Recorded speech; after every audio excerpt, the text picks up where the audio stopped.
It's always a good day when Adam from Wine Selectors is in the kitchen. He's got wines and I've got schnitzels. Oh, I have lucked in good. today, haven't I? You- Just so happened to call past and you've got schnitzels ready to go. What are we drinking? Well, I've got a Chardonnay. That's for me. Yep, bring Yes. it over here. Yep, thank you. The fruit that they source for this wine is from a vineyard called the Balmoral Vineyard, which is Okay. one of the most noted and famed vineyard in Orange.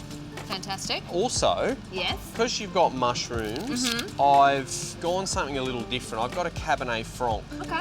from a small little vineyard in the Clare Valley in Beautiful. South Australia, Yeah. which is bright and fresh and fruit driven. And I'm looking at matching with these mushrooms that you've Yeah. got here. Love it. So why Autumnal don't- mushrooms. Yeah. Delicious. Exactly. Hearty, rich. And this has got a slight bit of earthiness to it, which I'm kind of trying to look at complementing what's going on in your mushrooms. So Bloody love it. why don't I pour this delicious Chardonnay from Amazing. First Creek out?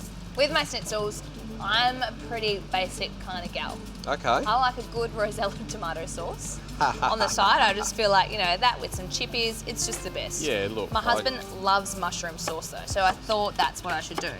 Is make a mushy I sauce. must admit, I'm a bit of a mushroom or a pepper sauce kind of Yeah. person as well. We'll make sure I add lots of pepper in there as well, which would be good. Let me put that there for you. Thank you. You noted that you quite like making your schnitzels really simply. Yep. I've always had this thought that the simpler the dish, the more complex the wine can be, and vice versa. Yeah. And I think when we're looking at Chardonnay, it's got so much detail in there from careful winemaking, but great fruit and a great vineyard. I think that complexity is really going to help work with the simple but delicious kind of dish.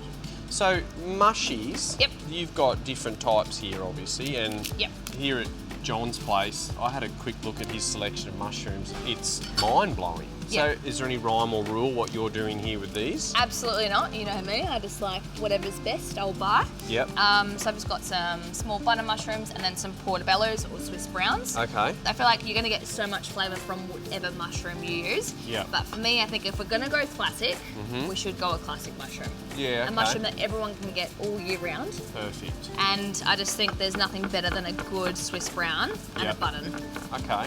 Yeah. Well, I'm glad you said that because my thought was, to me, these probably aren't the most pungent of mushrooms when you compare to, say, a famed truffle or Yes. ones that are dried that you then rehydrate in They're the water. porcinis, yeah.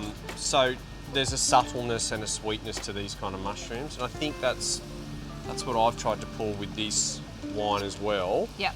That umami character, that savouriness of mushrooms, complemented by the savouriness of this Chardonnay, and then the fruit, slight earthiness of this Cabernet Franc, which I should just pour, shouldn't I, and stop think talking so. about.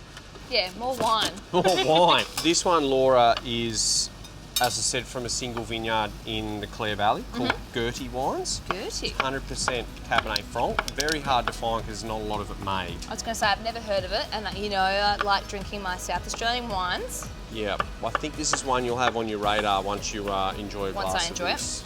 Now, just quickly, I'm doing onions, garlic, olive oil, and some thyme just for a bit of extra flavour. Yep. And then the mushrooms will go in, we'll cook them off, make them super golden and brown, and then I'm going to go in with some stock, cream, white wine, and then a bit of mustard. Finish the sauce, and then we'll get on to crowing the schnitzels. Sounds good.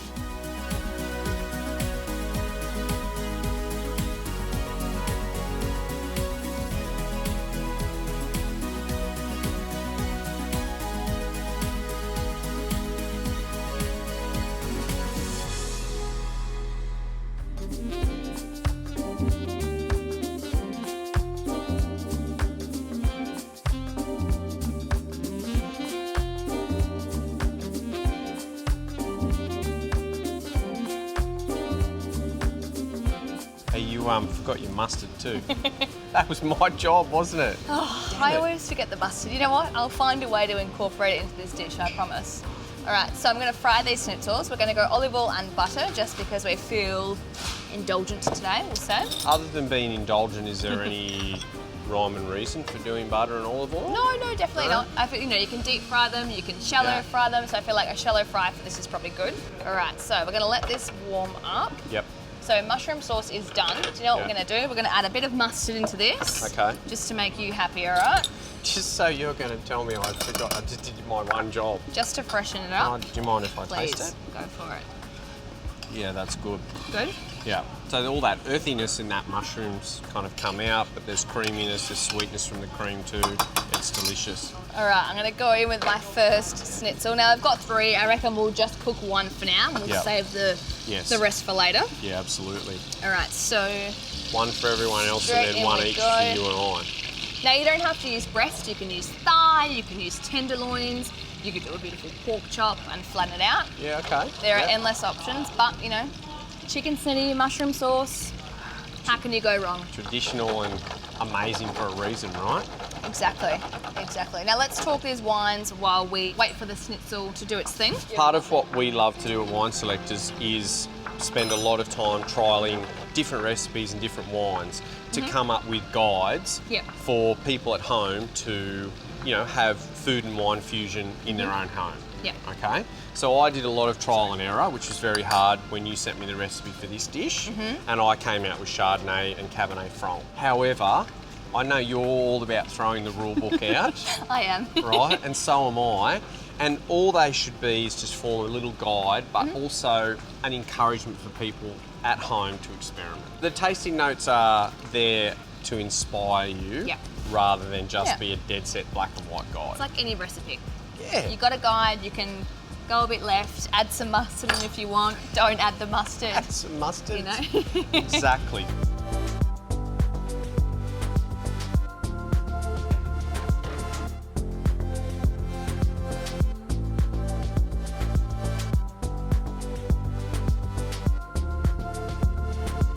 A pub classic, pimped, all homemade, 2 delicious wines. Yes, a and good day. I should say, if you want any more information on these wines or the Wine Selectors subscription opportunities, Yep.